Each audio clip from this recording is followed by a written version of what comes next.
ladies and gentlemen, boys and ghouls, it's time for Below Grade Level. Listener beware, you're in for a scare.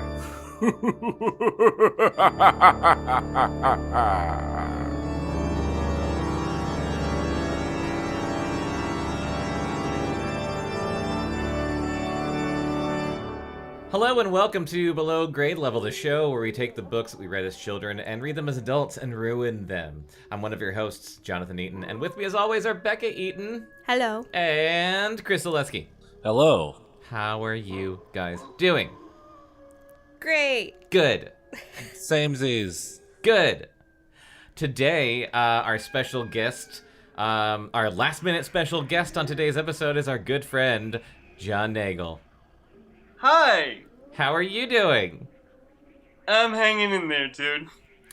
That's the appropriate response. Yeah, it's like, I don't know what day it is. No one does. You know? It could be Monday again for all I know. Yeah. It probably is! It's quarantine day. Yeah. It's the day that we're in quarantine, just like yesterday was, and just like it always will be. You guys are the first people I've seen in a while that aren't my mom or my aide. Oh, good. So, thank you. Yeah. Well, you're welcome. I was just thinking, like, even as we were talking earlier about doing this, I was like, I can't believe we've been doing this for like, what, 5 months, 6 months? How long has it been in quarantine? Like 8 years, man. Oh God, it's been 10 years. Oh my God, it's been 5 fucking months? Yeah. Yeah. Jesus Christ. March was It's 3 August. years ago. Yeah. But yeah, I was like, I can't believe we haven't done anything with John yet. Because you're very funny. Thank you. You're a fun guy, and Thanks. and I've been wanting to have you on this show for a while. So, I'm excited to be here, man. yay, good. And I was just thinking we should ask him the question we ask every guest, yes. which is, have you ever read a Fear Street before? yes, I think I read one. I know I read a bunch of Goosebumps. so I you're read- familiar with R.L. Stine. I am familiar with the canon of one R.L. Stine. And I also had like a bunch of his. We should call it the carton of R.L. Stine. I also had a couple of his joke books for some reason. Wait, what? What? Yeah. He wrote joke books? Googling. This is news to us. Becca just grabbed her phone so hard to Google that she knocked shit off the table. 8 of them are going to show up at your house tomorrow. I'm fine with that. I'll read that shit on this did? podcast. What were his joke books like? Not good, dude. I'm not surprised. One was called "How to Be Funny," and it wasn't funny. But like, Were they spooky?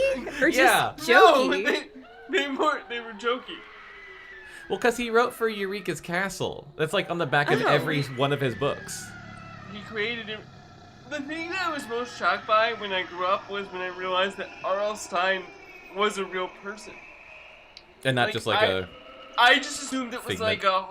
like a Franklin W. Dixon, Carolyn Keene thing, where it's like, oh, 1 million people have written these. Yeah.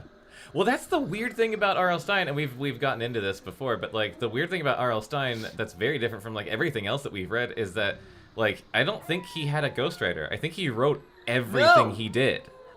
Which is nuts, because he has 1 billion books, and everyone else had ghostwriters. And multiple times a year. Yeah. Yeah. He has a book called Mary McScary. Is that like the junior version of Goosebumps? Mary McScary. The thing It's the Irish Goosebumps. The thing I remember most though about Goosebumps and like Fear Street were like Yeah. the covers of Goosebumps were always amazing. Mm-hmm. And then I would read the story and I'd be like, that didn't, like, the cover, like, Yeah, Oh that scene was in the my trailer, but it wasn't in the movie. Basically, yeah.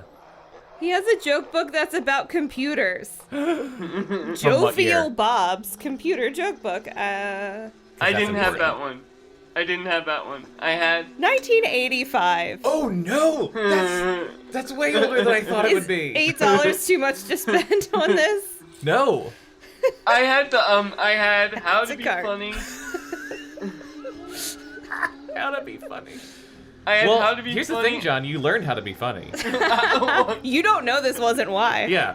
You don't know that you can't credit R.L. Stine with your success. Damn it! I knew it. It wasn't you, John Mulaney. It was R.L. Stine all along. There's one about Thanks, dogs. guys. I didn't need to go to therapy this week.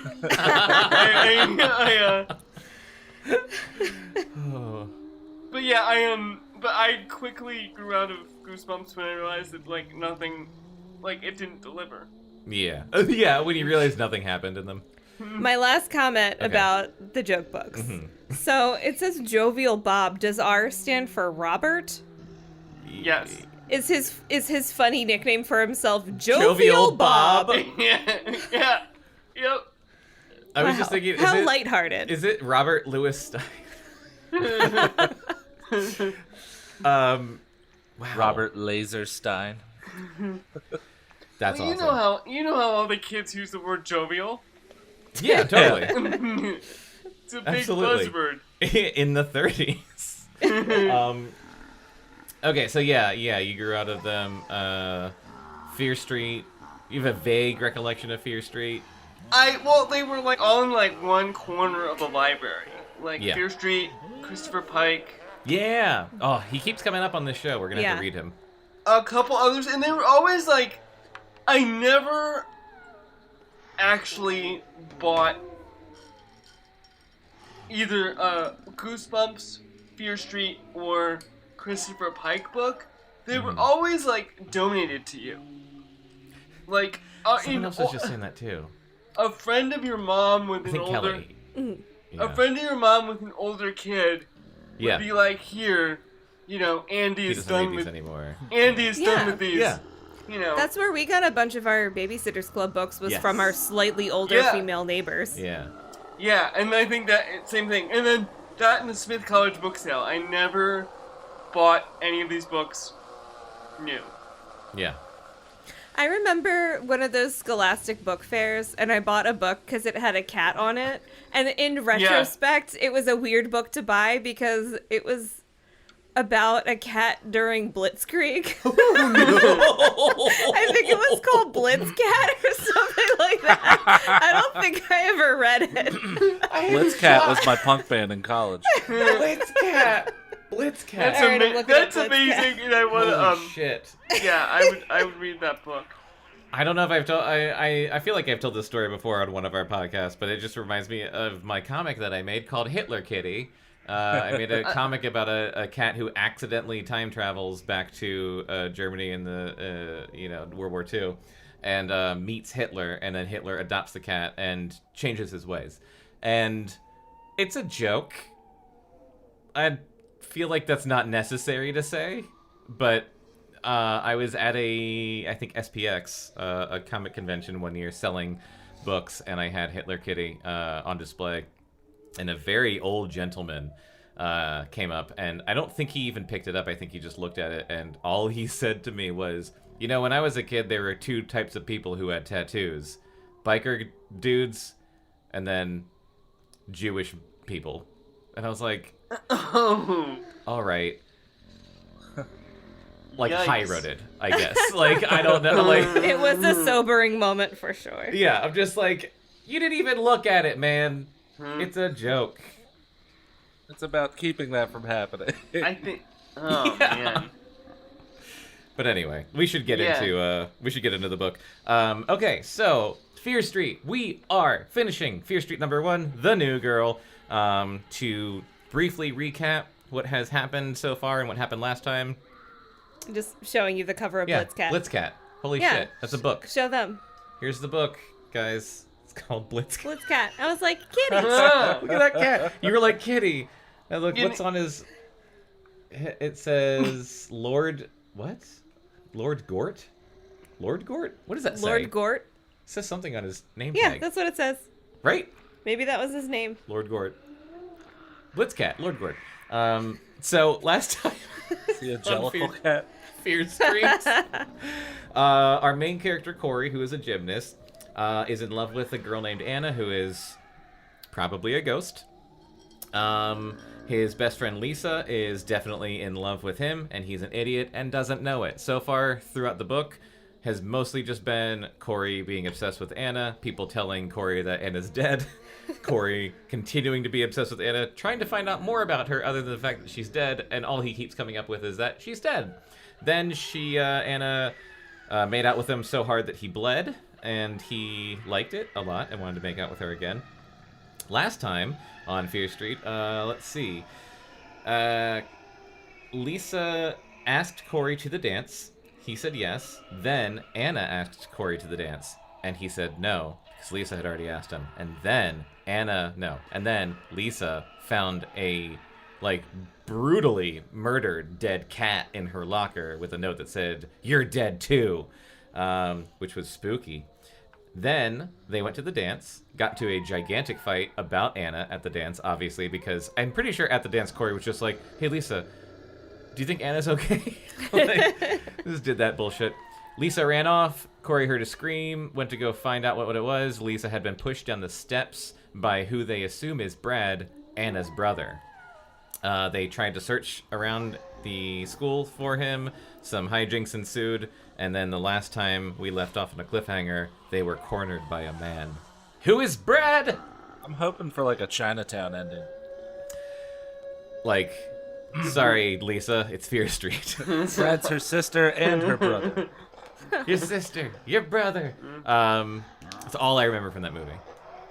I never saw it, but I have heard people say that before. It's pretty great.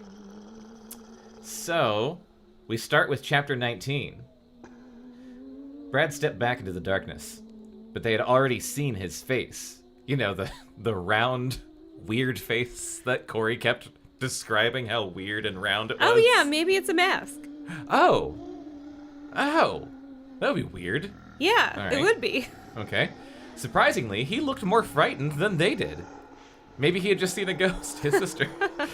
He started toward them, pulling the parka hood back up over his head as if he could hide inside it. Is it a magic parka? I mean, So like Kenny from South Park, right? we've all been there. We've all, yeah. Corey and Lisa stepped back toward the tall windows. Lisa backed into a music stand, sending it toppling to the floor. The loud crash made them Those both are loud. cry out, startled. Ah! Brad stopped halfway into the room. His eyes were darting from side to side. He seemed unable to decide what to do next. There weren't any stairs around to push anyone down. He muttered something under his breath. Corey could only hear the last word. Mistake. Brad said it again. Again, Corey could only hear mistake. Maybe he was only saying the word mistake. Was Brad threatening them? Was he warning them not to come after him? They couldn't tell. They couldn't hear him. Brad stood staring at them, his tiny black eyes wide in panic. Inside the parka, his forehead was covered with large beads of perspiration. His face was bright red. So, okay, it's probably not a mask. If Sorry. he could, Sweat through it. change face colors. Suddenly he turned and, without saying another word, fled from the room. Corey pulled away from Lisa's frightened grip and ran after him. But Brad slammed the door hard before Corey could get there, and then Corey and Lisa heard a loud bang. "Hey!" Lisa yelled. Corey tried the knob. He tried it again. Again! He tried pulling, then pushing. He's stupid. He turned to her, looking very worried. He tried all the ways to open the door. Pushing, pulling, Kicking? pushing again. First, he tried running full speed into it, and that didn't work. It won't turn. He must have shoved something against the door. Are you sure? Maybe you're pushing when you should be pulling. You want to try it? Corey snapped. We've all been there, right, ladies? Heyo. She slumped down on a folding chair and gently rubbed her ankle. No, guess I'll take your word for it. Was that Anna's brother? Yeah. Are we gonna call the police when we get out of here? If we get out of here, she added. If we get out of here, she added, just to show that she could still be her usual sarcastic self. I read the line wrong. I don't know, Corey said. trying the door again without success. Oh, Corey. Oh, Corey. Stick to gymnastics. I think I'd like to talk to Anna first. She might be in danger. If we send the police after Brad, there's no telling what he might do to Anna. Let's just get out of here, Lisa said wearily. We're all weary, Lisa. Lisa, we're all sick of this shit.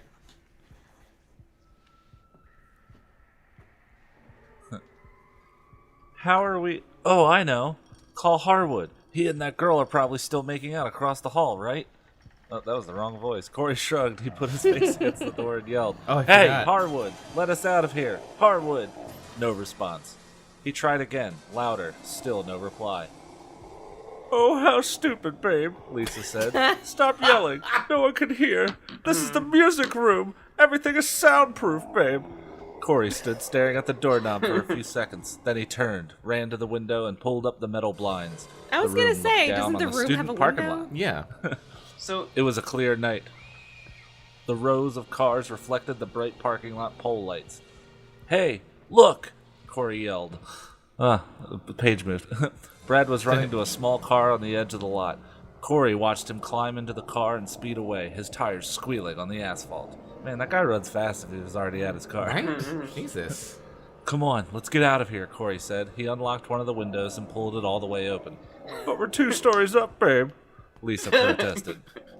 Corey stuck his head out the window and leaned way out. A few seconds later, he pulled it back in. No problem, he said, grinning. I'm a gymnast, remember? The Jesus whole Christ. reason he Check was a out gymnast gymnast. was just for this scene.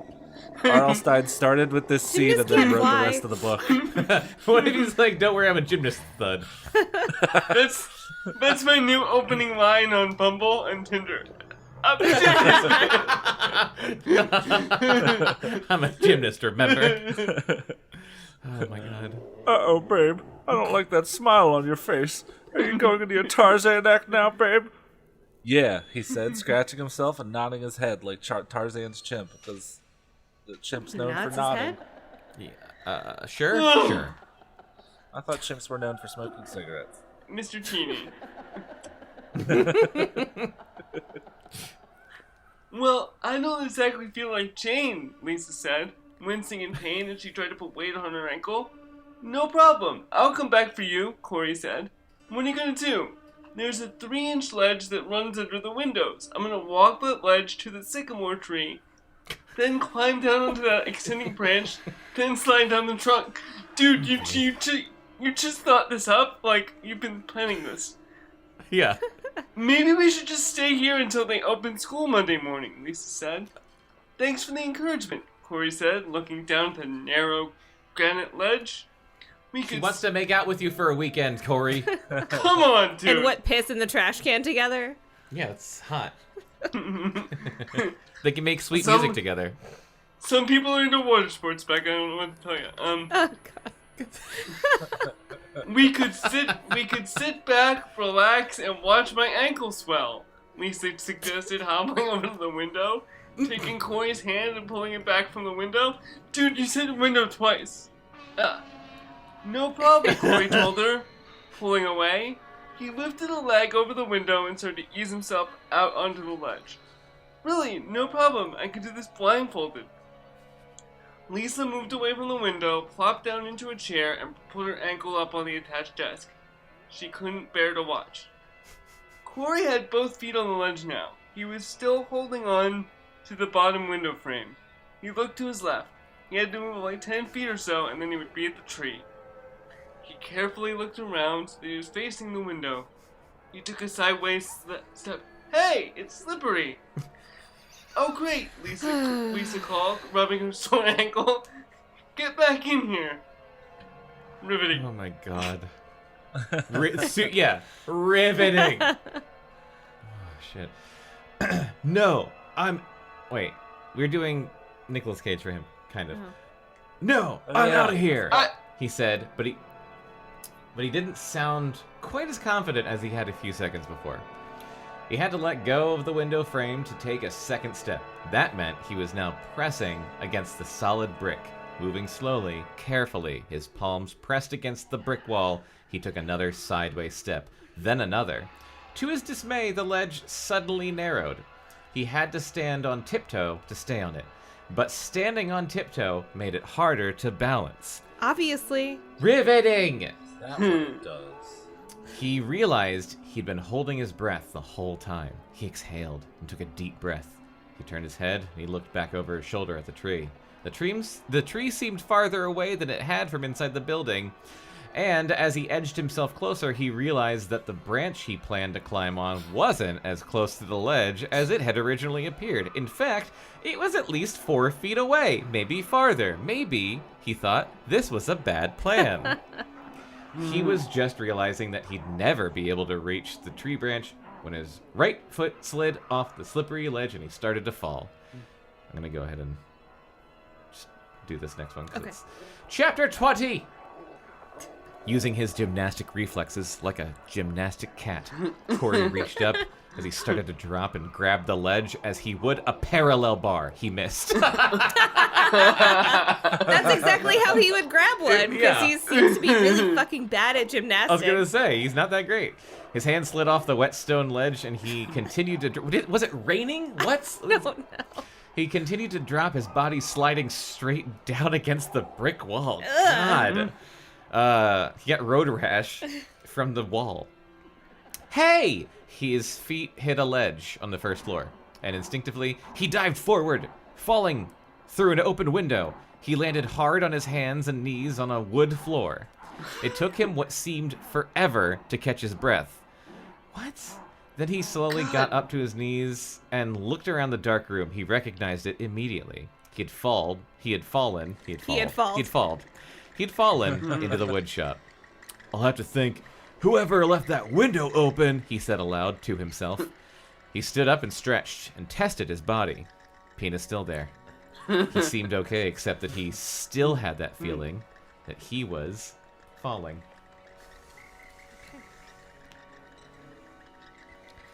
Remembering Lisa, he hurried out of the shop and into the hallway. I'm so glad he remembered her. I really thought he was just gonna take off. Yeah. You don't know yet that he's not. He could hear the drum rhythms from the music in the gym echoing down the tiled corridor. He turned and took the steps 2 at a time and ran into the music room. He saw the hall monitor's desk had been jammed against the door. It was heavy, but he shoved it aside. Hall monitors get a desk? I know, right? Like their They're office? just clocking in. Well, on TV, It like they have uniforms and stuff, and they never Yeah, had that. like when sashes? Yeah, like Yeah. I don't think we had hall monitors in high school. We had nothing. I went to Taco Bell all the time. It was heavy, but he shoved it aside and opened the door to the music room. That was quick, Lisa said. She was still slumping in the chair with her ankle up on the desk. I took a shortcut, he said. A half hour later, they were sitting on the low couch in her living room. Lisa propped her swollen ankle up on the coffee table and settled back comfortably against the cushions. Some adventure, Corey said dejectedly. Why? What? Okay. He was thinking about Brad and Anna. Poor Anna. Oh my god. Some first date, she said, staring straight ahead at her ankle. I'm really sorry. No, I'm sorry, he said.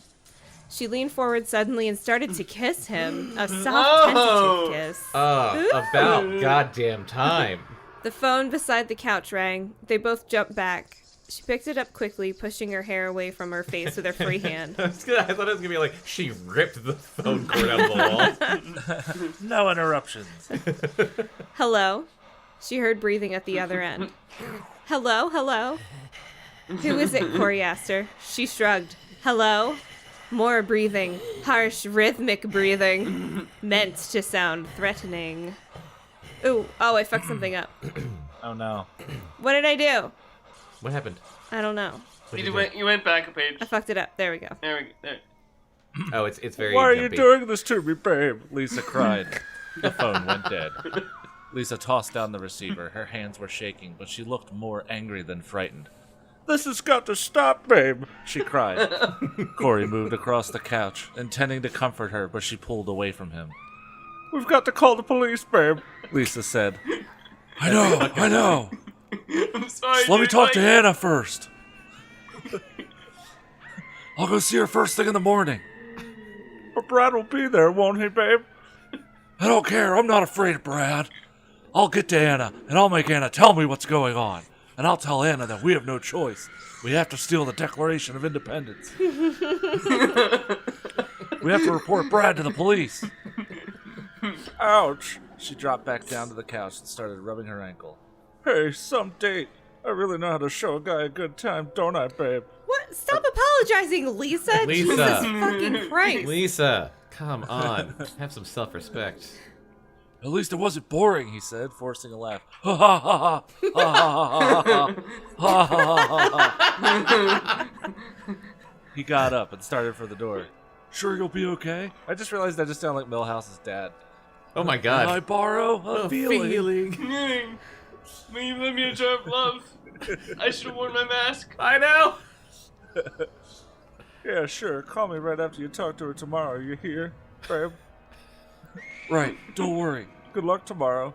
Thanks. I'll need it. And he starts strapping on guns. Go take down Brad. Chris, you're gonna kill me with the Dennis Miller voice, by the way.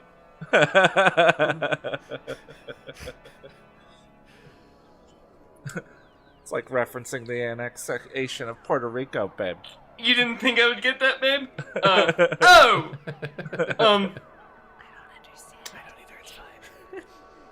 He turned the car onto Fear Street. We have a title. Like, that's the franchise. Cruised along block, and this time pulled right up the gravel drive to the Corwin house. He had never seen the house in daylight. It looked even shabbier, with a bright sun beaming down on its faded shingles and falling gutters. Rude. His parents had wondered where he was going so early on a Sunday morning. Teenagers, am I right? Probably the church. He had told them he was going to a special gymnastics team workout. He didn't like lying to them, especially when it was such a feeble lie. No wonder he doesn't like the neighbor girl. But he couldn't very well tell them he was driving to Fear Street. We have a title. To find out why a girl's brother was terrorizing him and Lisa and had tried to kill Lisa. Dude, And also why she's a ghost. Why has that taken a back seat? He has never cared. Not once this book has he been like, she's a ghost. He's just been like, I don't know. I don't know what Brad's problem is. Look, I'm not expecting like the gorgeous prose of Fitzgerald here, but Jesus Christ, dude, it's gonna get worse. He didn't really know what he'd do if Brad answered the door. He'd been up most of the night thinking about it, but he hadn't been able to come up with a plan. All night he had been trying to sort out his feelings out about Anna. He felt angry at himself for becoming involved with her and her sick, crazy brother. Yet he also felt sorry for her, and he was waiting for her. And he was still terribly attracted to her. To her old-fashioned prettiness, rude. To her teasing sexiness, gross. To her differentness.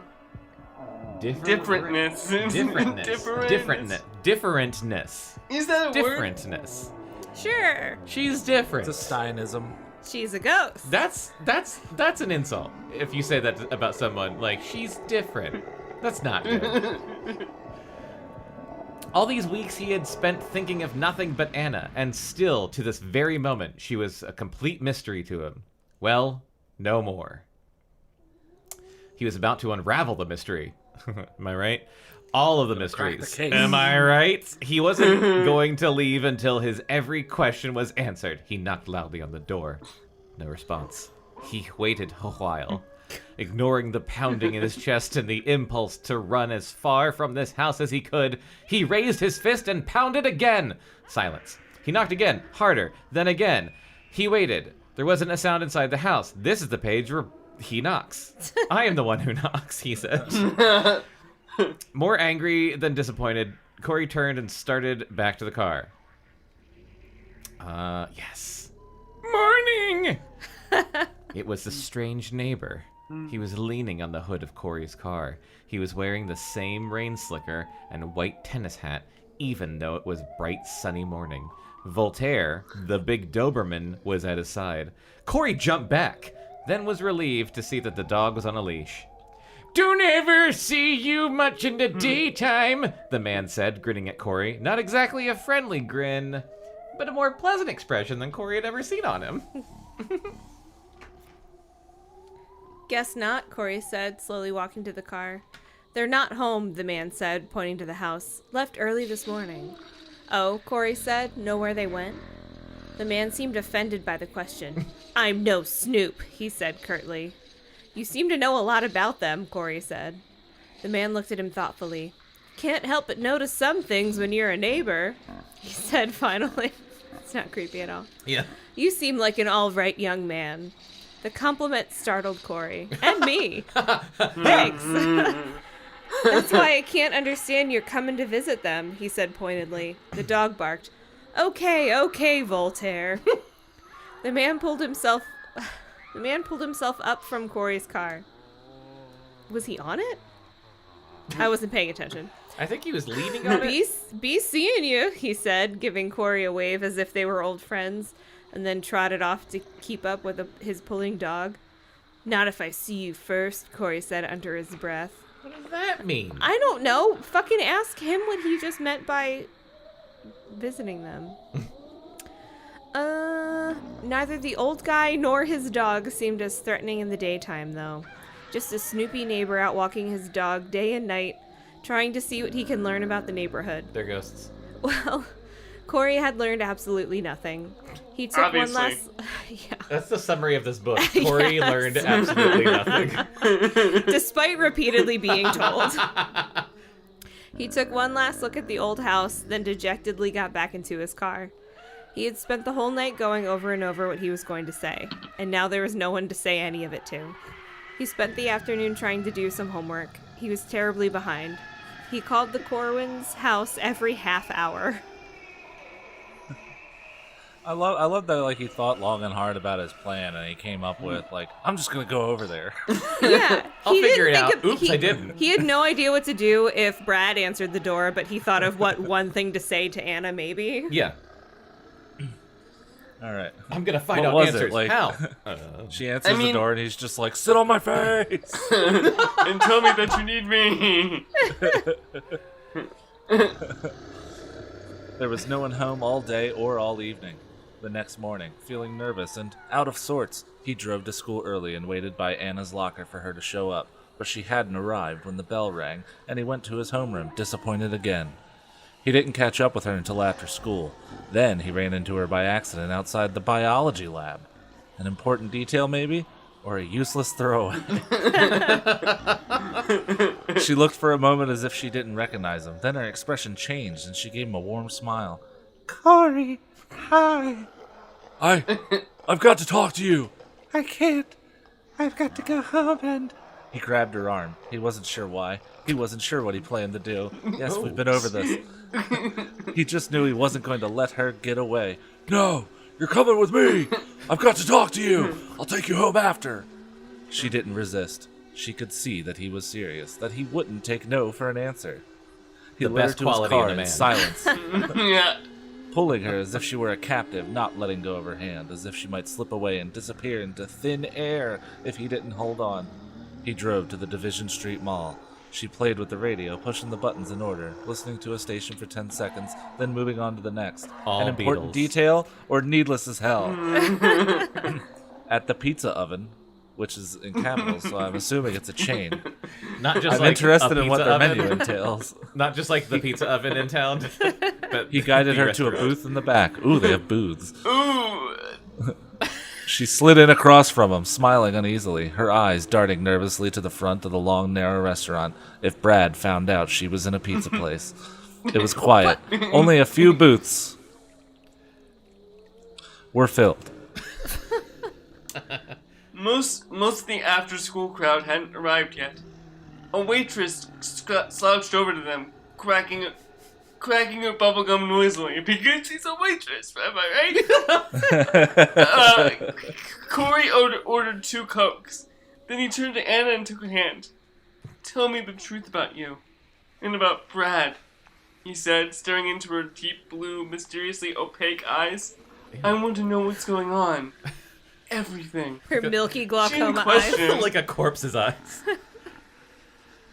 She didn't question him. She seemed to know that she had no choice this time. Awesome. And once she started talking, she seemed eager to get the story out. Desperate to tell it to him. Relieved to finally have someone to tell it to. I moved here last month with my mother and Brad, she began, looking at Corey, then shifting her gaze to the front window of the restaurant, then back to Corey. My father left us. Oh! And then just disappeared several years ago.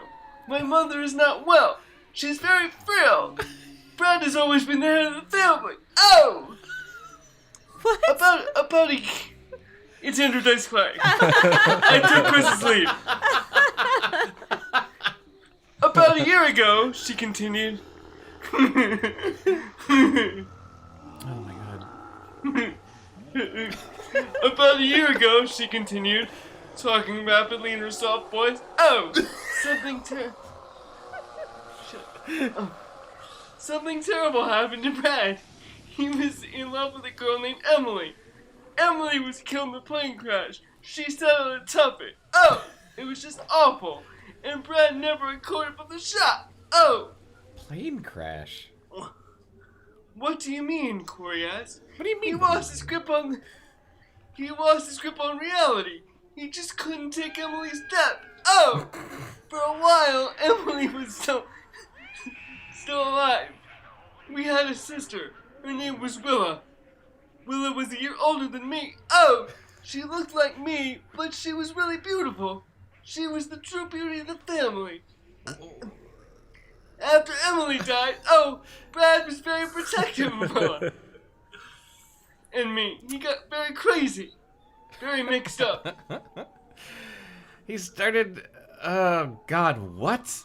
He started calling Willa by the wrong... What the fuck is happening? Do they actually have another sister? Her imagine... Oh.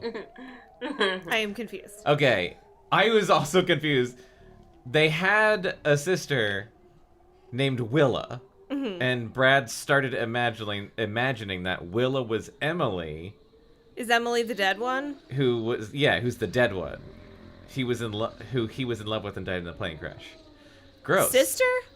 No. What? Wait. Like, we literally just read this and it's none of it made any sense.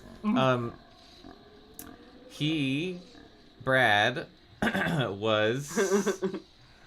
So he was in love. Okay. Brad was in love with a girl named Emily. Emily died in a plane crash. Brad went insane and started imagining that his sister named Willa was Emily. Fuck. Yeah.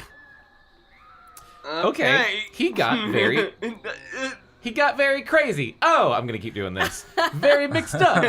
He started calling Willa by the wrong name. He started calling her Emily. Soon after that, he started telling people that Willa was dead, even when she was standing right there in the room. Oh, we didn't know what to do with Brad. He was so mixed up. I said that a couple times. We tried to get him to go to a doctor, but he refused. Here's the Cokes. Now, pay now, please. The waitress interrupted. Pay now, please? Pay now. You pay I didn't now. even order pizza. You pay now. Here's the Cokes. Drink them and get the fuck out. We don't like your kind in here, ghost. At least he paid that off, right? Right? Yeah. He ordered 2 Cokes and never showed up. I was wondering about that. I was like, what about the Cokes? Where are the Cokes? It's been a while. I was thinking it's weird that they just order Cokes and then they'll come back to put in their pizza order. Like when you just order cocktails and then you order a real dinner. We're gonna But have it's just a classy teenagers joint. buying pizza. a round of Cokes first, please. Corey pulled out his wallet and found $2 bills. Anna tore the paper off the straw and greedily drank her Coke almost to the bottom without taking a breath, like a ghost. Go on, Like please, the alien from Mac and Me. Corey urged. The story just gets worse. she said. A single large tear formed in each eye. Her eyes looked like two blue lakes, Corey thought. There we go. Corey, focus. What you are being told is insane. I just want to make out with and her he's just so like, bad. your eyes. Oh. Brad kept confusing Willa and Emily. He kept saying Willa was dead. Then, one horrible day, it happened. Willa was killed. She fell down the basement stairs. Corey groaned aloud. How awful. Brad was at home at the time. He said it was an accident. Willa was carrying some clothes down to the basement and she just slipped and fell or something. But Mom and I never believed him. We suspected that Brad had pushed Willa. First, you see, he was telling people that Willa was dead, and then she really was dead. We were so frightened, we were terrified of Brad, of what he might do next. But we had no one else to support us. Dad left when we were little. He just took off. You know. I don't want to read this anymore. Wasn't this who predicted this one? That No one? Well, obviously not this level of insanity. I But, didn't. but someone think said anyone- that there was a sister that Brad killed and that I think Anna this took is all over. a red herring. You think this is all a red herring? I thought that one of the sisters killed the other sister and then assumed that sister's identity. Okay, all right. Look, I- Jonathan, you just have to like trust where RL is going to be. Okay. I think along for Anna the is ride, man. obviously lying Okay. a lot right now. Mom was too sick to work and too proud to take welfare. We had no one but Brad. So what could we do? We had to believe his story that Willa's death was an accident. So then you moved to Shadyside, Corey asked. No, not yet. This was still last spring. Brad seemed better for a while, but then his mind became confused again. He started telling people that I was dead. I was so scared I didn't know what to do. Was Brad going to kill me next? I was terrified every day. I don't believe this. I just don't believe it. I don't either, Corey.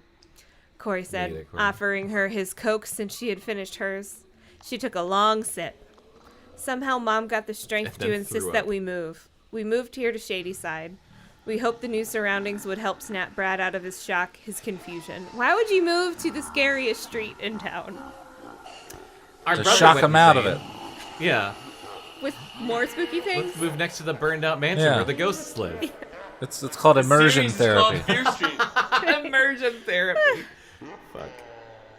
But it hasn't helped. He keeps telling people that I'm dead. And at the same time, he's terribly overprotective. He won't let me go out or have dates or anything. Some days he won't even let me go to school. So that explains it, Corey said, more to himself than to her. The dreadful details of her story were still spinning through his mind. This poor girl is living in a nightmare, he thought. I've got to find a way to help her. We've got to get Brad out of the house. But then he remembered something. Hey, wait a minute, he said. The newspaper. I don't know, the newspaper, the school records, everyone else saying she's dead. What? She looked as if she were dreading what he was about to say. I saw a newspaper clipping. Thank you. From Melrose. It said that you were dead. It had a picture and everything. Oh, she flushed. Oh! Oh! Her, hand, You called her it. hands gripped the edge of the Formica tabletop. She was thinking hard. She didn't seem to have an answer. Oh, yes, I remember that newspaper thing now, she said, her normal color returning. I guess I blocked it. Isn't it horrible? Can you imagine seeing your own obituary? Oh, hold on. Your own obituary in the newspaper? Brad claimed that the newspaper got it all wrong, but I think Brad just couldn't face Willa's death, and so he told them it was me. Oh. Corey shook his head That in doesn't make disbelief. sense. Corey, I'm so frightened all the time. It's gonna lean harder and harder. Anna said, grabbing his hand in hers. Hold on, I'm gonna stop. There we go. Hold on. For those that can't see, I have a cigarette in my hand, and I'm moving my arm back and forth like Dice does. So Yeah, it's just gonna sound worse. When he leans around, my arm isn't long enough. Yeah. All right. It's an audio medium, John. I know, but still. Corey, that I'm stop so us? frightened all the time. I don't know what to think. Is Brad confusing me with Emily? Is he confusing me with Willa? Since he's telling people I'm dead, does it mean he plans to kill me too? I'm really scared, especially now that my mother is visiting her sister. Brad and I are alone. Oh! Corey just stared back at her, at the soft tears forming along the rims of her beautiful eyes, at her golden hair, at the cigarette dangling out of her mouth. He didn't know what to say. It was such a sad and frightening story. Suddenly, she leaned across the tabletop and pulled his face close to hers. She began to kiss him. Gently at first. Oh! Then harder. Oh! Then, just as suddenly, she stopped and pulled back, her face filled with horror. Corey turned around in the booth to see what she was looking at. There was Brad, outside the front window, his face pressed to the glass, a look of fury on his face. Can I just say something before I Yeah. start reading? Oh, please. It's really pissing me off how he's repeating the same word twice in the sentence. It's Face and constantly. Face to Jesus face, Christ, window, dude. window. That's what He's he gotta does. meet that word count. Yeah. I'm not expecting, like, brilliance here, but Jesus. You're not expecting brilliance, but like bare minimum would be nice. Yeah, competence. The only thing that makes it young Like- Come adult to the is wrong kissing podcast. and more pages. Like Tom Clancy, competent. I've got to go. Oh, make sure you go see the Adventures of Ford Fairlane.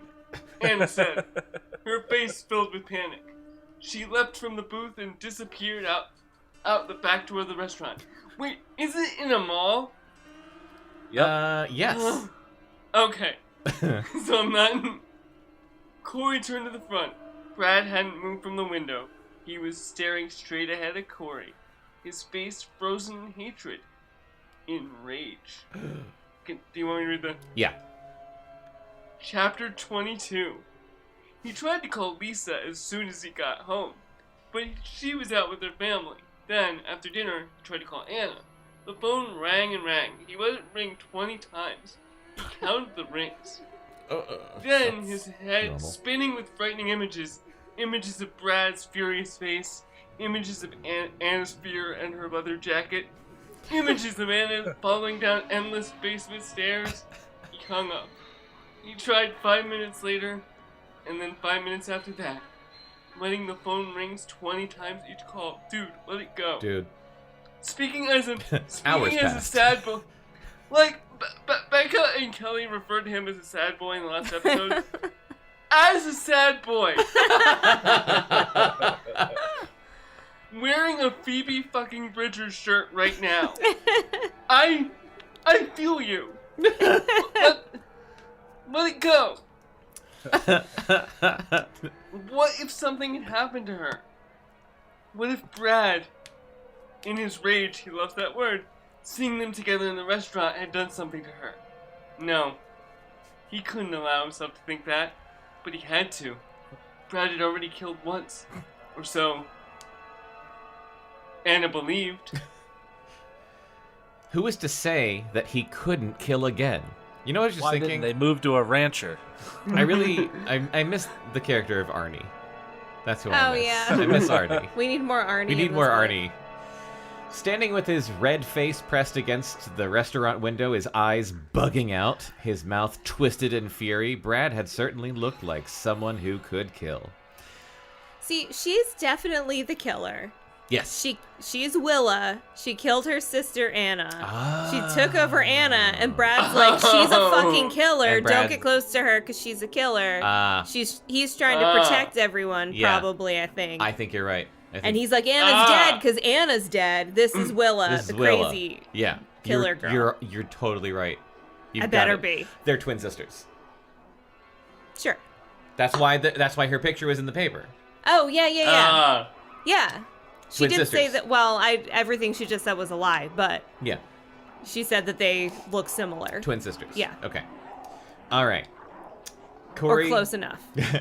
Corey picked up the phone and, ignoring his trembling hand, dialed the Corwin house again. Someone picked up on the 6th ring. He counted. Yeah! Corey recognized the harsh voice. Brad! I know Anna's there. Put her on the phone. Anna isn't anywhere. Anna is dead. phone clicked off. Brad had hung up on him. What did Brad mean? Was Anna really dead now? Had Brad just killed her? Boy. This was like Jesus, chapter dude. 5. Right? No, this was just another of Brad's sick, twisted fantasies. Or was it? Corey realized he had no choice. He pulled on his jacket, ran down the stairs, 2 at a time, tripped, fell, and he grabbed the car keys from the front entrance table. Hey! Wait, did he fall or did you make that up? Oh, well, it made me happy. Thank you. Hey, where are you going? His mom called. He mumbled an answer. He wasn't sure what he said. He pulled the front door, closed behind him, and a few seconds later he was speeding through a thick, wet fog. Driving blindly, he killed 3 people, with Anna's face his only guidepost, driving once again to Fear Street. We have a title.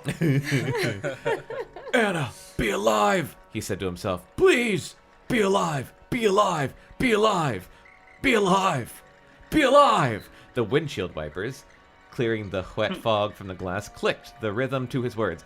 Be alive, be alive, be alive. So Stephen Sondheim has written this book now? I knew we'd get the best references with you as a guest.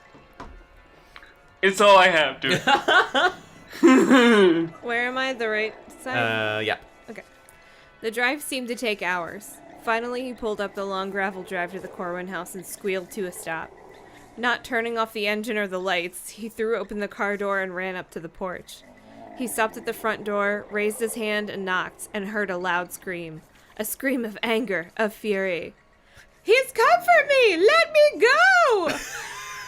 She's alive, he thought. And without hesitating, he pushed open the heavy wooden front door and burst into the house. He found himself in a dark, narrow entranceway with a small coat closet along the wall. He inhaled the powerful smell of mothballs. Beyond the entranceway was the living room, lighted only by a small, flickering fire in the fireplace. Lighted? Lighted. Let me go, he heard Anna scream. Gotta get that word count in. He's come to see me! Me! Of all people!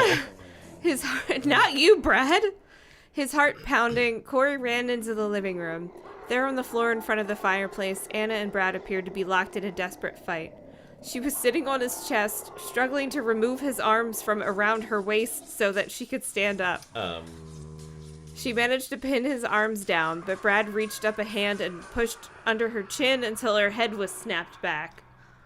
Then he quickly rolled out from under her and gave her a hard shove that sent her sprawling toward the fire. With a loud groan, he climbed to his feet, prepared to attack again.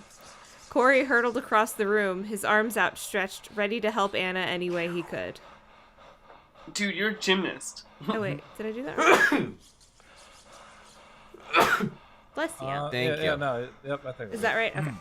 Doing a triple somersault through the air, he landed on his feet and made a karate pose. Hearing Corey approach, Brad turned around, startled, but he turned too late. Corey leapt onto his back, doing another double somersault.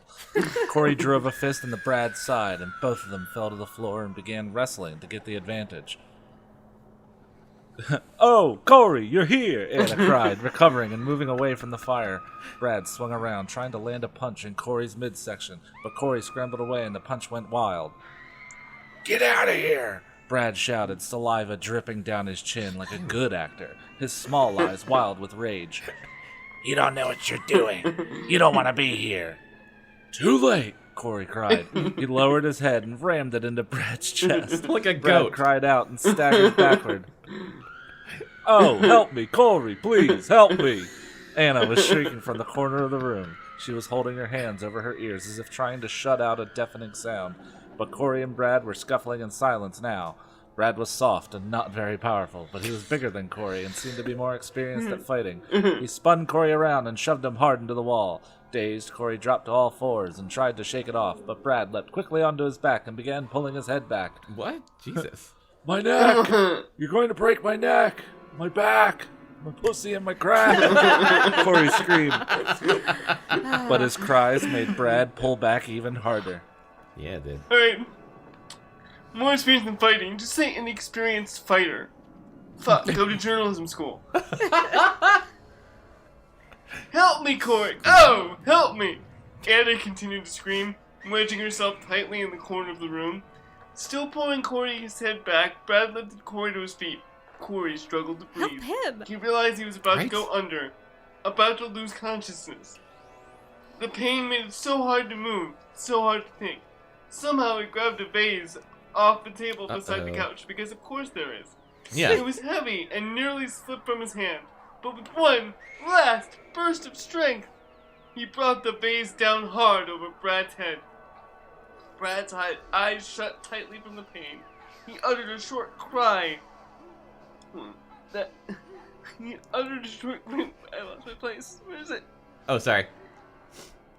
He uttered a short cry that faded as he dropped to the floor. Corey, gasping for air, took a step back, trying to ready himself for Brad's next onslaught. But it didn't come. Brad fell heavily onto the floor and didn't move. He was unconscious. Before Corey could regain his balance, which he should have because he's a gymnast, Plot hole. Anna was in his arms. She threw his arms around him, nearly knocking him over, and pressed his face against his, which is dangerous because she had a lit cigarette in her mouth. Thank you! Oh! She whispered. Thank you! Oh! I knew you would come! I knew it! Corey's heart was pounding so hard, it felt about to explode. His chest heaved as he struggled to catch his breath. His muscles ached from the strain of the fight. Dude, it wasn't that bad. I know. He began to feel sick to his stomach. I knew it would come. Oh, I knew it. Anna repeated, pressing up against him. We've got to call the police, Corey said, trying to back away from her grasp, trying to calm himself, slow his breathing. Thank you for saving me! Thank you! Oh! Her breath was hot against his cheek. He looked down at Brad, still sprawled unconscious on the carpet. Anna, please! We've got to move quickly!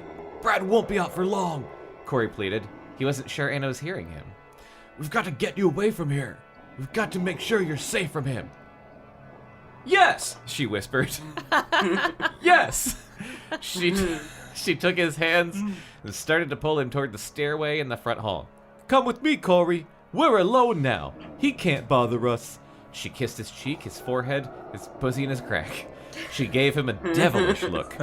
Come to my room, Corey. He can't bother us now. No, Anna, please. We've got to call the police, he insisted. Her eyes were wild, unreal, like big blue buttons. Her face seemed to glow with excitement. Anna, Brad will wake up soon. We can't... She pulled him up the creaking, uneven stairs. We have to celebrate, Corey. You and me. Come. A sexy, inviting smile spread across her face. Her eyes grew even wider, even more opaque. Does he know what that word means? No, he just found it in the thesaurus. Corey gave in. He was horny. He realized he couldn't resist her. He started to follow her up the stairs. I want to show you something, Corey, she said as they reached the landing. What is it, Anna? This, she said. The smile faded instantly from her face. Her eyes narrowed. She reached down to a low table in the narrow hallway and picked something up in her hand. What was it? Bekah, what is it? What was it, Bekah? What was it? Right page. Huh? Right page. Right page? Wait, you went back up a page. What was it? Corey had trouble making it out in the dimly lit hallway. She held it up. It was a silver letter opener shaped like a dagger. Sharp as a dagger, too, from the looks of it. Jesus Anna. Christ. Corey felt the fear well up in his chest. This will take care of Brad, she said. Whoa! She plunged it through the air, a practice swing. You don't swing a dagger.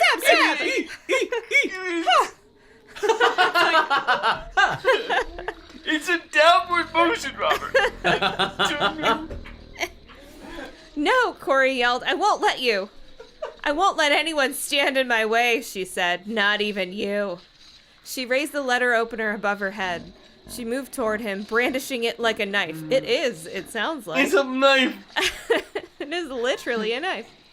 In the shadowy light, her face became hard, frightening, ugly with hate. "Put that down," he cried, backing up, confused, not sure if this was really happening. Hadn't he just saved her? Wasn't she just in his arms, thanking him, inviting him up to her room? "Anna, what are you doing? Stop, we have to call the police." Her eyes were clear and cold. She didn't respond. She didn't seem to hear him. She swung the letter opener down fast, trying to stab him in the chest. Corey leapt backwards. The blade missed him by less than an inch. She lunged forward, raising the blade again, preparing for another attack. He backed up, raising his hands to fend her off. "Anna, what are you doing? Anna, please, listen to me." His back, he realized, was against an open window. He had no room to move now.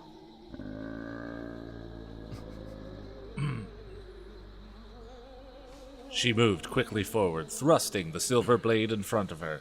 He tried to move back, dodge out of the way, perhaps another double somersault. She lunged at him. He tried to jump out of the way, lost his balance, and fell back, out the open window. Chapter 23.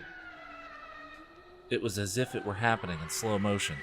First, he felt his feet leave the floor. Then he saw the black sky and felt the shock of the cold night air on his face.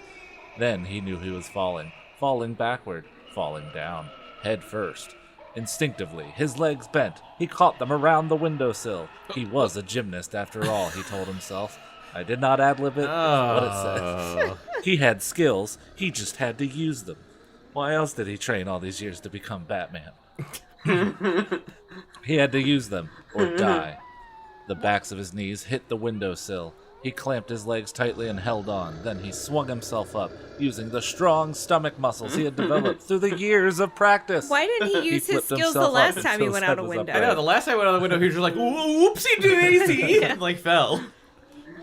He flipped himself up until his head was upright, then slid easily back into the hallway.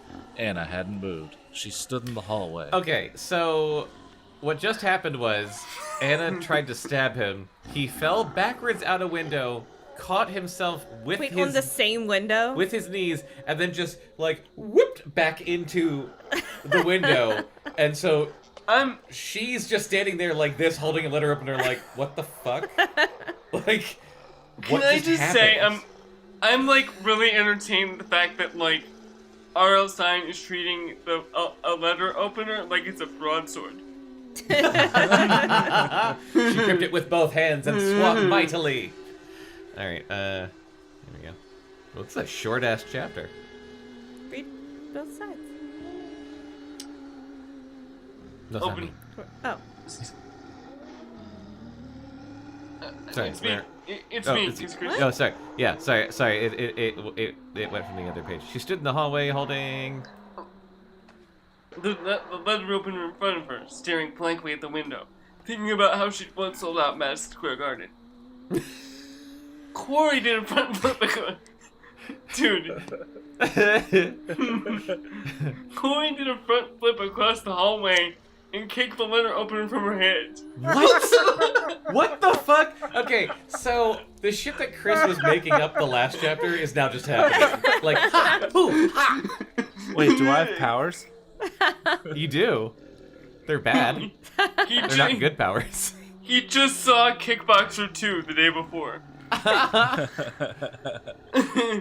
She shrieked and seemed to come out of her shock. He landed on his feet and stared at her. Her face, which had been expressionless at the moment, was at the window, filled with anger, with a desperate cry, a wild animal cry of attack. Ugh! Again! She lunged at him. Dodging at his side, he grabbed her as she moved past him. He spun her around and pulled her arms behind her back. Let me go! Oh! Let me go! Oh! She screamed, but she was light and weak, no match for him. He held her arms firmly behind her back and began to move forward, pushing her to the stairs. She struggled with all her strength, shrieking and cursing him. He started to pull her down the stairs when he heard a sound. Looking down, he saw to his horror that Brad had revived. Brad was coming up the stairs after him. Corey was trapped. At this point, wouldn't you maybe think, like, just, like, oh, Brad's fine. But see, I mean, Corey's been working on his gymnast skills for so long, he can't think. Yeah, It's there's all- no indication that this character would have figured Dude, that have out. you seen the documentary? Have you seen the documentary about how they treat gymnasts? I mean, really, Bella Caroli, he's a monster. Stay away, Brad! Stay away! Corey heard himself shouting. He wasn't making any sense. Why would Brad stay away? I warned you, Brad called up wearily. He was halfway up the stairs. Anna struggled to free herself, but Corey held on tight. He looked back to the open window. For a brief moment, he considered dropping Anna or tossing her down at Brad, then leaping out the window. Again, the second word twice. Yeah. I Window, tried to frighten you away, Brad said, climbing toward him slowly, deliberately. Just use one word. I tried to scare you, but you kept getting involved with her. Go away, Brad! Oh! Anna screamed. Brad took one step closer. Anna struggled. Corey tightened his grip. I just wanted to keep you safe from her, Brad said. There it is. There it is. There it is. Before I read my Doing page, a victory dance. Becca's doing a victory dance, and John, someone wants to say hi. Hi, Dusty! I love you. You're the... Yeah, by the way, I just want to say for the audience at home, like 90% of my time on the internet is spent stalking John and Becca's cat. Oh, Dusty. Dusty, it's your biggest fan. He doesn't care because he's a bastard. He's adorable, but he's a dick. Oh Well, man, they're John, cats. John Nagle, John. I was just gonna send you a picture to the group or the Facebook Messenger chat we have, the three of us. Just a picture of Dusty. And the last thing in this chat was John Nagle posting a picture of the No Time to Die poster for April 2020 saying, we're going right, and Jonathan saying, yes! It's so sad, it hurts. What, It hurts what me. were we, what That were we was gonna do? February 1st. Oh my god, that's We right! thought in Oh my April we God. were going to see James Bond. Oh, what a simpler time. In a different timeline, we would have seen James Dude, Bond by now. And Fast and Furious. God damn it. Fuck. And Top And Gun Top 2, Gun 2. which by the way, I just wanna... You have it in recording. I will be wearing my goddamn flight suit Oh, to yeah. that movie. And I will I'm be... looking forward to it. Let's weep openly. Yeah. Openly. Oh, God. Okay, so... Not while reading Fierce. No. But- This makes me weep for different reasons. Brad wanted to keep Corey safe from her. Aha! Shut up, Brad! I'll kill you too! Oh! Anna shrieked. With a burst of strength, she pulled out of Corey's grasp. She dived for the letter opener, but Corey caught her again and pulled her back. She was light and weak. Like a girl. Like a girl. Like a ghost girl. Brad sat down on the top step and rubbed the back of his head. Corey suddenly realized that Brad had no intention of fighting him. Want to know the whole story? Oh, that hurt me to do. Oh, boy, Brad asked Corey. You're not gonna like it. Shut up, Brad! Shut up! Oh! Anna cried. I've been telling you the truth. Anna is dead. Shut up! Shut up! Shut up! She isn't Anna. She's Willa. Oh! She's Anna's sister. Corey was so stunned, he nearly let her go. He was the only one who hadn't figured it out. When Anna fell down the stairs and died, Mom... Excuse me a minute. Now I can talk better. Mom and I suspected that it wasn't an accident, that Willa had pushed her. Brad said, rubbing the bump on his head. She was always insanely jealous of Anna. Anna had everything. Anna was beautiful.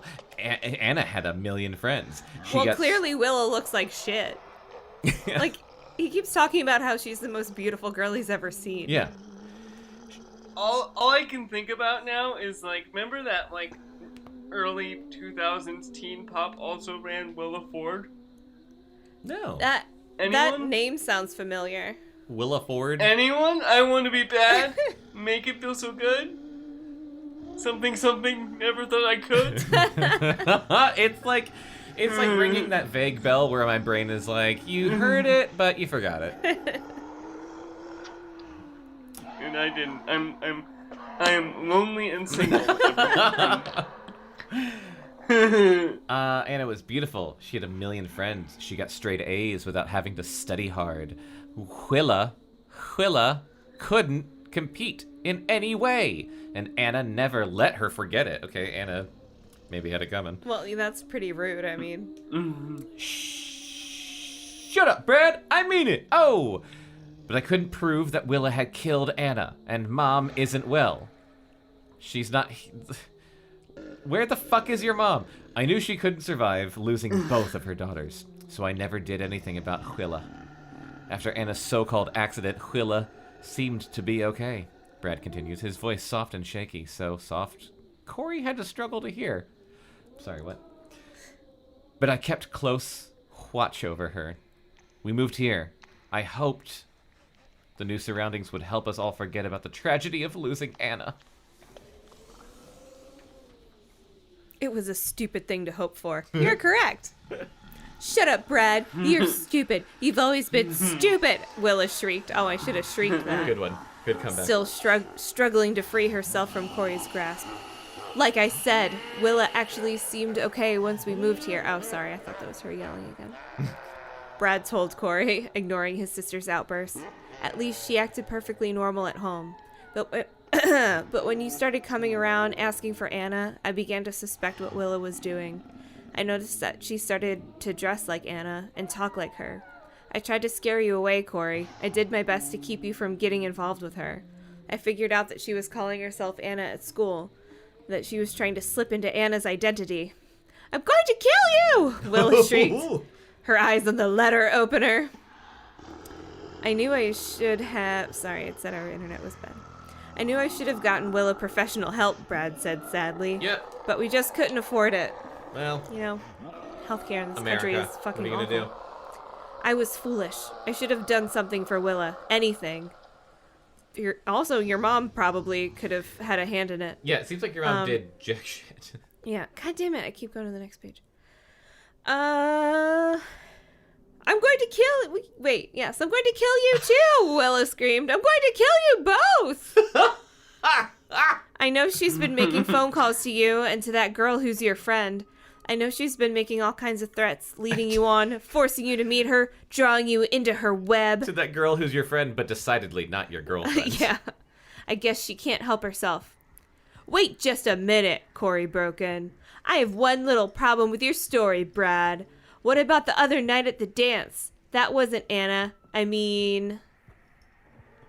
Dramatic pause. Willa, who pushed Lisa down the stairs. That was you. Was it, though? Yes. Christopher. Chris, you're muted. Chris, you're muted. Wait. I was muted. Oh. I told you that was a mistake. Brad said heatedly. I told you in the music room it was all a mistake. I followed Willa to the dance. I figured she was going there to make trouble for you. I wanted to stop her. I waited for her there in the hall. It was dark. I couldn't see much of anything. I thought it was Willa who was hurrying past me. I made a grab for her. I didn't really mean to push her, but she fell. Then, when I got a good look at her, I realized I had grabbed the wrong girl. I watched to make sure she wasn't badly hurt. Then I panicked and hid. I didn't know what to do. I felt terrible about it. I was just trying to protect you from Willa. Anna went to the dance, not Willa. Oh, Willa is dead. Oh, Willa broke in. Stop calling me Willa. I'm not Willa. I'm Anna. I'm Anna. I'm Anna. Oh. She began wailing at the top of her lungs. Oh my Brad God. stood up and held out his arms. Corey handed Willa over to him. She slumped against Brad, exhausted. Call the police. Brad told Corey. We've got to get her some help. Chris, just do the next Oh. page. Chapter 25.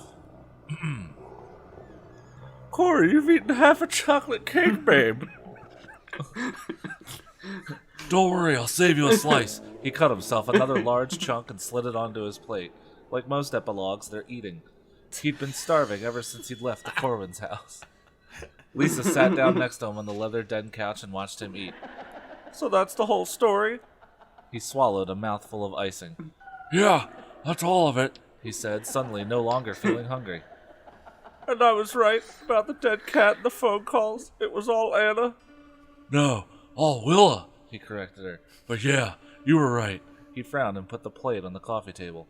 Another horror story from the folks on Fear Street, he said bitterly. We have a title. An actual line in this. Oh, boy. He felt unsteady, shaky, as if he might burst out screaming or crying, like Nicolas Cage at any given time of day. He stared at the wall, trying to get himself together. Oops, sorry. Oh. He was experiencing so many feelings at once, he couldn't sort them out. She put a hand gently on his shoulder. When it comes to girlfriends, babe, you sure know how to pick them, she said. He sighed. Yeah, maybe from now on I should let you pick them for me. Shit. You want to start Left Behind? Her hand went up to her face. She rubbed the back of her hand tenderly over his cheek. Maybe I should, babe, she said softly. He turned and looked at her. Got anyone in mind? Oh, God. Their faces were inches apart. She moved forward to fill in the inches. She kissed him. A long kiss. A sweet kiss. Maybe, babe, she said. Zip. And about the author. Wait, I just want to be like... R.L. I just want to Stine. be like, ... He says, who? Because it's her. No one laughed. Becca wasn't listening. Sorry. What did you say? Say it again. Nothing. The moment's passed. Did you guys know Yes. that R.L. Stine is the author of more than 70 books Oh, of humor, adventure, and mystery for young it says readers? it right there. In Humor. recent years, in never recent noticed. years, he's been concentrating on scary thrillers such as this one. Which, okay, Mhm. for 10 years he was the editor of Bananas, a Woody Allen fan magazine, a national humor magazine for young people. In addition to magazine and book writing, he is currently head writer of the children's TV show Eureka's Castle. There Yep. it is. He lives in New York City with his wife Jane and son Matthew, and they do not live on Fear Street, which again is the title of this franchise. Does it really say that? They don't live on Fear Street? No. Oh. I'm very No, gullible. No, it's fine. It's easy. It's easy to make things up. I have a question. Yes. I don't know who Andrew Dice Clay is. I realized I was picturing Andrew W.K. in my head, and I don't know the difference between them. And I didn't want to interrupt the end of the book where shit was actually happening to ask. Okay, so so- I'm asking now. Yeah. Who the fuck are they? So I heard Chris say babe after every sentence. And I was like, oh, he's doing Dennis Miller, which cool. So I'm gonna try to out comedy nerd him. And he was a very obscene comic from the late 80s who you would absolutely hate, Becca. Like misogynist and wore a leather jacket and yeah. Gotcha. Well, it's good to know that my Cher voice is a good Dennis Miller impression. Oh, that's who you're Yeah. doing? You're doing It was shit. supposed to be Yeah. fair, yeah. I thought it was saying. I thought you listened was to the like, oh. previous episodes. Although, No, I thought you were being. I just heard Dennis Miller in my head. well, now I definitely I just need to. I want to add Andrew Dice Clay and Dennis Miller to our rotating roster of voices for children's books. Fantastic. Oh boy. Dice isn't. I think I had a friend open for Dice. Oh really? A while ago. That's awesome. He's playing Magoobies now. Also, for any listener, I mean, the next book we read won't be the next Fear Street, but for anyone that's interested in the next Fear Street, the nightmares never end when you visit Fear Street. Next, the surprise party. All Meg wanted was to throw a party. A surprise party for her old friend Ellen. But someone had other plans. Someone was determined to stop the party at any cost. Now Meg's life is in danger, and the surprise at this party is murder. What is that? Just like the precursor to party games? Yeah, I know. I'm like, is he just like working through his ideas? Yeah, it's just Stephen King. Yeah. Just rewrite the same story. Party Games wasn't a surprise party. That's true. It was a birthday planned party. ahead of Completely time. Oh, I'm so sorry. Completely different. This one's about a surprise party. Well, we have to read that one so you can They're do an kinda Ellen like- voice the whole time. An Ellen voice? Yeah. For Ellen? Wait, how do we do an Ellen voice? And I don't. Ellen, did you say Ellen? Yeah. I don't know. Kate As in McKinnon does Ellen it. DeGeneres? Oh yeah, Kate McKinnon does do it. We'll have to study Ellen. Hey, I'm Ellen. Nailed it. Oh yeah, things are going well. Things are going well. For I was just her. gonna say, I feel like at this point your Ellen voice should be like, "Fuck you, assholes," because she's apparently really mean. Yeah. I don't like poor people. Yeah. What was I gonna say? Oh, Andrew Dice Clay. He got banned from SNL because he hosted one time and like dropped the F-bomb a bunch of times live on TV. A bunch. Yeah. He got and he past also the got one? banned for. He also got banned from MTV for dropping the F-bomb a bunch of times. He too. just kept going on like live TV and like doing his That act, was- which is really dirty and not He censoring. gave too many fucks. Yeah. Oh, Chris. And now he's actually a really good character actor, and I'm excited to see him. It's like, oh, there's Is Dice. he? What's Yeah. he been in? A bunch of films by a guy who I probably shouldn't have made a joke about. He's been in like a bunch of later Woody Allen movies, and I think the guy who did Silver Linings Playbook, who I can't, David O. Russell. Oh yeah. Join us Is that for that His guy best crazy? movie is The Oh, yeah. Adventures. His best movie is The Adventures of Ford Fairlane, where he Yes, played a which is, private detective to the rock stars. Yes, I've seen it many times. My favorite line in that movie is him and the lady protagonist of the movie are climbing down the Capitol Records building, and he says, "Don't worry, if you fall, I'll get down." But Join us for our follow-up podcast with John Nagle, Throwing Dice, where we talk about Andrew Dice Clay rolls. I spent the last like 5 minutes thinking of that. It paid off. I'm very you. available. I am very available right now. I just want to say, because this is my life at this moment. It's all of our lives. But for those of you guys watching, like, not watching, listening, whatever this is, quarantine is basically like my life before, but on steroids. Like, this is what being disabled is. Only now I can't leave the house at Oof. all. So awesome. Yay! Yay. Bright light. How many times? Well, thank you so much, John, for finishing up this book Thank with you us. so what much did you for think? having me. What did you think of Fear Street? Ow! Fuck you! Sorry, Dusty just scratched the shit out of nice my thing leg. to say to your guest. Yeah. What did you think? You piece of shit!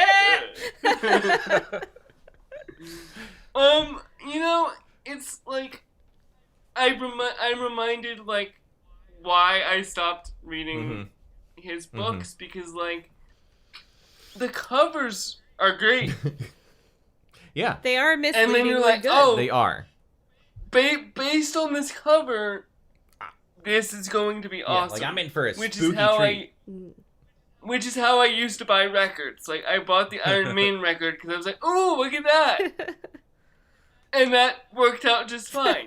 This is the opposite of that, where I'm like, the cover's amazing, but you can't back it up because one, it's not very scary, and two, he's a shit writer.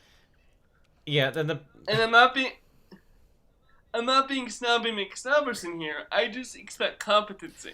Well, No. I'm trying to remember because I know we've read more of his books than anything else, I feel like. Yeah. And they're so fucking repetitive. Yes. Not even just Fear Street, Goosebumps. Like, they're so repetitive constantly. I'm trying to remember, were the Babysitters Clubs or Sweet Valley High like that? In particular, No, I don't think R.L. so. Stine ways. yeah. Well, R.L. it's Stine- just the same character repeating the same sentence to himself over and over in any given scene, but then the same scenes happening over and over throughout multiple chapters. R.L. Stine has, I think, a very specific problem that we have Like encountered like in almost every single book, except maybe Party Games, because it was like the most recent thing we've read of his. So maybe he has evolved in some ways as a writer. But like at least in these older ones, He's not even reached his final form. his shtick really seems to be like, I've got one idea. It's for the end of the book. Mm-hmm. Let's figure out how to start the book, and then I've got to fill about 80 to 180 pages, depending on if it's for kids or teenagers, before that thing that I thought of happens. Yeah, there's no B story. No. There's nothing else that happens. Yeah. But that's why he needs. This is why where like he needed a syndicate. He needed like a syndicate, like where he would like be the idea guy and then pass it off to a writer he hired to do the actual writing. Yeah, I've been spoiled by the quality of Sweet Valley High. Like everything just seems like shit now. Even the normal books I read. A friend of mine's friend wrote a bunch of those books, and said it was the easiest job. Yeah. She said the job was rad. And I was like, reading R.L. Stine's books, I could write this. Oh, like, for sure. Oh. I guess that's what he does.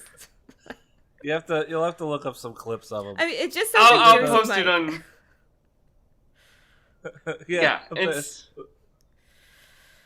it's basically the You Talking You Two to Me podcast. You popping my stones. Like that's his voice, but like yeah, I don't know. I'm disappointed in you, jovial Bob Stine. I can't wait to get that book of computer jokes that I bought tonight. My mom is cleaning out their house, and maybe it's still over there. That would be amazing. We'll take any old children's books that you don't want to keep. Oh, and speaking of Scholastic Book Fair, I have the movie novelization of The Cable Guy. Nice. Which, But that's not remember for when kids. movies did that? That movie was they came so out dark. like a month before the movie would. I know, and I wasn't allowed to see the movie, so I bought the book. Like people complain about spoilers on the internet now. Like they used to come out with an entire novel of the movie like a month or two before the movie would even come out. For the kids. Yeah. For the kids. So, yeah. where'd Jonathan He went go? to the bathroom. There he is. I'm back. Oh, there he is. Trying to wrap this I shit was up, just telling John. Chris I'm that sorry. What were you guys talking about? John was just saying something. at the Scholastic Book Fair, because Bekah was talking about it, I bought the movie novelization of The Cable Guy. Oh my god. Yeah. And my parents, it's probably still in my parents' house. Was that for kids? That right? It was for kids. Wow. Yeah. That's intense. I know, and I wasn't allowed to see the movie, but I bought the book because, like, my parents had this weird thing where they were very protective over the music and the movies and the TV we consumed, but we could read whatever the hell we wanted. That's So, like, there's worse shit in books. I could not watch The Godfather, but I read The Godfather when I was 12, and it is way worse. Yeah, I'm sure. Than any. You can basically write It's 'cause, whatever like, you they want. They don't want the TV to traumatize you. They want you to be able to No. traumatize yourself. And books aren't rated, so it's Yeah. not like when you go to the library, you can't check out an R-rated book. Yeah. And Back in my I was day, like, we "Can weren't I read corrupted this?" by media. We had to corrupt ourselves with our imagination. like I haven't read That wa- American Psycho, but I have heard that the book American Psycho is like so much worse. Like there's shit in there that there's no way they could ever do in a movie. Oh, well, that's Brad Easton Ellis in a nutshell. Okay. Like, all of his books are like, whoa, okay, Well, rad. that's also like Chuck Palahniuk. Most To of him. Chuck Palahniuk I read, and I'm just like, ugh. I kind of wish I hadn't read that. I got turned on to him late, and I'm kind of glad I did. To like miss the hype train. So I'm like, I'm like 25, so this doesn't... Like, if I read him when I was 15, I was already I was problematic enough at that age. Aw. I read Choke when I was a teenager and I didn't like it, and I haven't tried to read it again as an adult, but I love a lot of his other books. So I feel like I should try that one again. I was just gonna say I find Chuck Palahniuk very, very hit or miss. Like either I think like a book is amazing or it's like kind of garbage. I don't know. I think I only read Rant. Oh, that's the best one, in my opinion. I should probably reread because I have like. It's been a while. It like has been a while. So, but I just remember. I think I read Fight Club. Mm-hmm. And then I was like, oh, okay, this is fine. Well, But, Fight Club is, you know. it's really good, but it's also exactly like the movie, almost. Yeah. So if you've seen the movie and then you read it, you're just like, okay. There's almost nothing in the book that's not in the movie. Like Yeah. that movie is like It's a not- very like word It's a for word very adaptation. close adaptation, yeah. It's not like Forrest Gump where like the book is nothing like the movie at all. I don't even know if I knew that was based on a book. Me neither. Dude, holy shit, it's unbelievable. In the book, he like goes to the moon and shit, right? What? Yeah, he does. He sees Raquel Welch naked for some reason. What? Um, What is this, Lucky. Seinfeld? He's like 400 pounds. What? Yeah, it's bizarre. That's weird. Well, And my parents bought it for me. I was just gonna say. What was I gonna say? Oh, I was gonna wrap it up. I Okay. was gonna wrap up the Go show. for it. I have nothing to plug. Yeah. Well. First, we ask our guest, John. What do you have to plug? What do you want people listening to this to know about you? I am just basically sitting in the lovely palatial stately toxic manor, pretty much 24 hours a day right now. But I have Twitter, JNagle4, where I write about disability stuff and mostly semi-intellectual bullshit about wrestling and/or old Hollywood. And yeah. Oh, and listen to the new Phoebe fucking Bridgers album because it's really good. And it helps my sad boy heart. I think that's what Kelly plugged last time. Probably. That sounds right. Yeah, Mhm. I'm a huge fan. Like I refer to her in the first. We're on a first name Yeah, basis now. Like we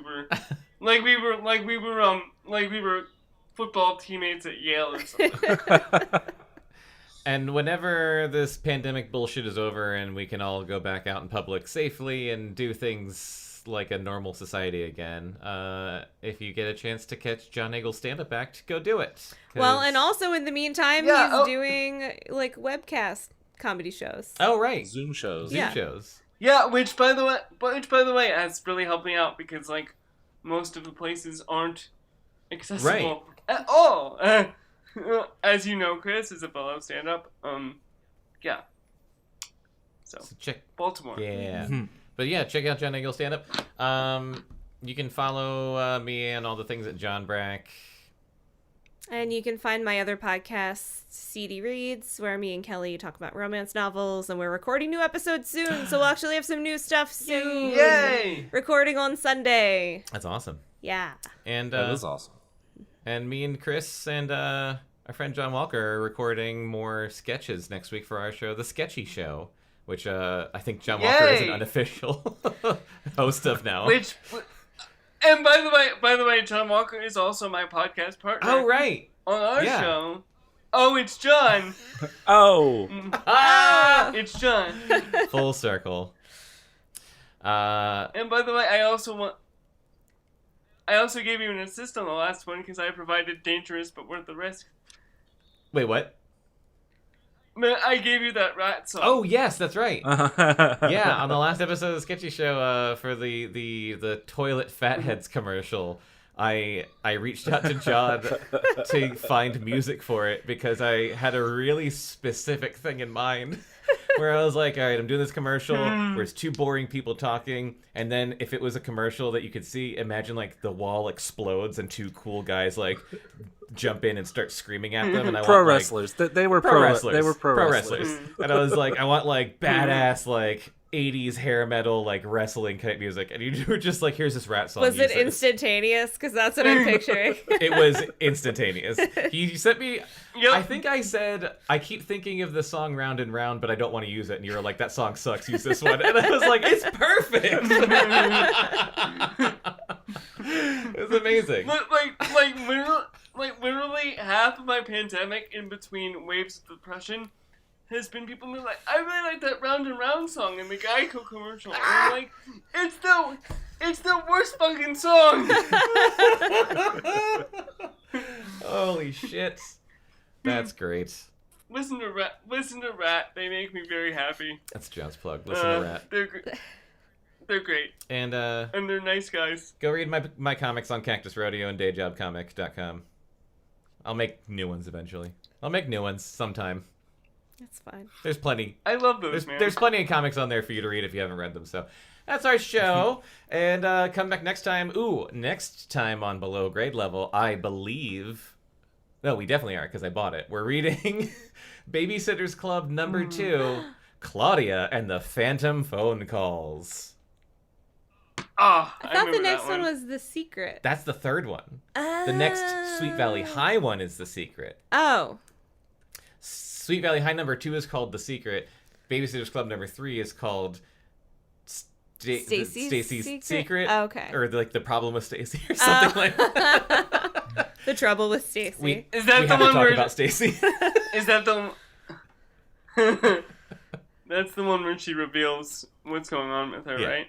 We all know Which already. we- I know it's going to be very anticlimactic. I know. We know she has fucking diabetes. It's just diabetes. She's got diabetes. First of all, telegraphed pretty hard. Second of all, we've known it for years.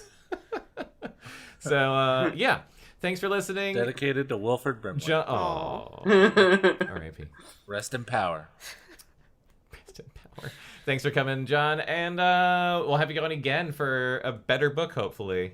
Which is what I always I say. would love that. I am down, and hopefully we can do a movie podcast too at some Yes, point. also was that. fun. Yeah, definitely. Cool. All right, well, take care. We love you. Bye. Bye. Thanks, guys. Be safe. Below Grade Level is a Cactus Radio production. You can contact us at podcast@cactusrodeo.com. Subscribe and follow on iTunes, Stitcher, and Spotify, and follow Cactus Rodeo on Facebook, Instagram, and Twitter for more entertainment and updates.